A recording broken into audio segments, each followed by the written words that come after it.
ஒரு அமைதியான கிராமத்தில் ஒரு புத்திசாலி தாத்தா வாழ்ந்தார்.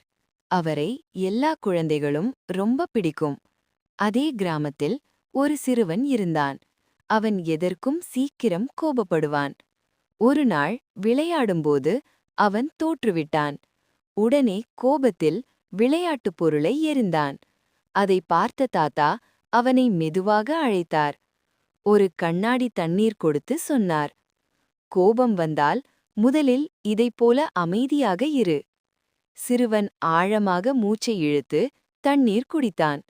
அவன் மனம் மெதுவாக அமைதியானது. பாரு, என்றார் தாத்தா. பொறுமை இருந்தால் நீ எப்போதும் சரியாக யோசிக்க முடியும். அன்று முதல் சிறுவன் கோபம் வந்தால் அமைதியாக காத்திருக்க கற்றுக்கொண்டான். பொறுமையே பலம். இந்த மாதிரியான ஸ்டோரி பார்க்கறதுக்கு ஜிஜி ஸ்டோரி கிட்ஸ் சேனலை லைக் பண்ணுங்க, ஷேர் பண்ணுங்க, சப்ஸ்கிரைப் பண்ணுங்க.